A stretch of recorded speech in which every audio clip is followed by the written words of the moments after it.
was the first Mass in the Philippines held? The first Mass in the Philippines took place in Limasawa, not in Butuan. It is not just because of the lack of evidence but because of the inconsistency of facts as well. Take for an instance the inconsistency of Magellan's route. The date and also the spellings of places and persons involved as presented by the various historians supporting the Butuan tradition.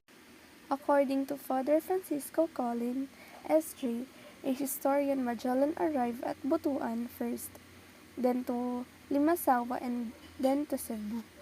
However, Father Francisco Combes, S.J., as a writer, has another contention to him. Magellan visited Limasawa twice. Magellan's route, based on his statement, was from Limasawa to Butuan, then back to Limasawa and then to Cebu on April 7, 1521. Another claim by Giovanni Francesco Hemili Carrari, a Calabrian, strengthened the idea the first Mass did not take place in Butuan because of its presentation of the wrong date. He cited Whitsunday instead of Easter Sunday. Bernard, 1983. These were just few of the inconsistent information presented in Butuan tradition which made it so absurd.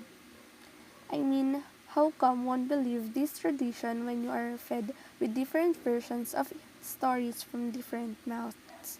Because of the lack supporting evidences, historians found out that the Butuan tradition is invalid, thereby coming up with a better tradition.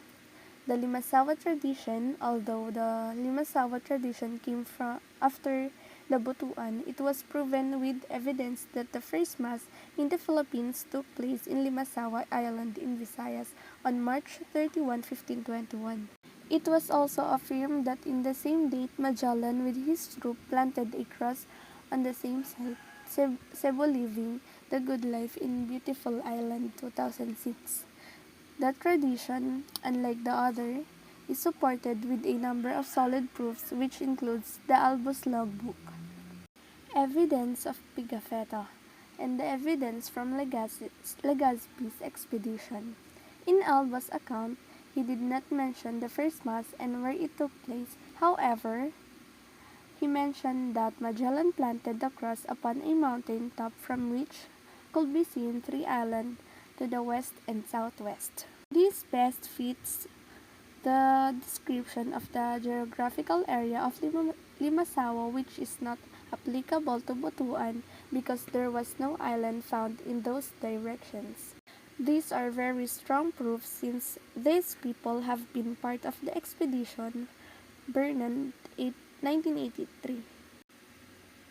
Albo and Pigafetta both took part in Magellan's expedition.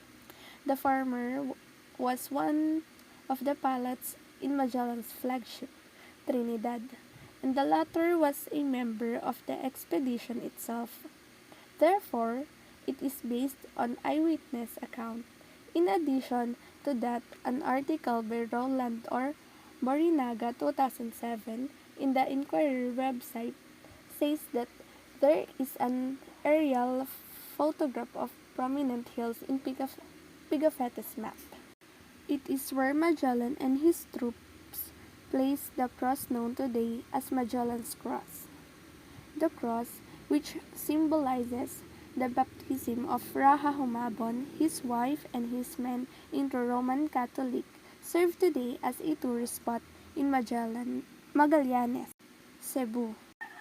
Hence, the birthplace of Roman Catholicism is in Limasawa and not in Butuan. Site of first Mass in the Philippines. Antonio Pigafetta. Around 1491 when he was born at Vicenza, Republic of Venice, or was known as Italy, and died at the age of 30 to 40 around 1531. He studied astronomy, geography, and cartography, an Italian scholar and explorer from the Republic of Venice. He traveled with the Portuguese explorer Ferdinand Magellan and his crew on their first voyage around the world. He was one of the 18 men who returned to Spain in 1522. The first Catholic Mass in the Philippines was held on March 31, 1521, Easter Sunday.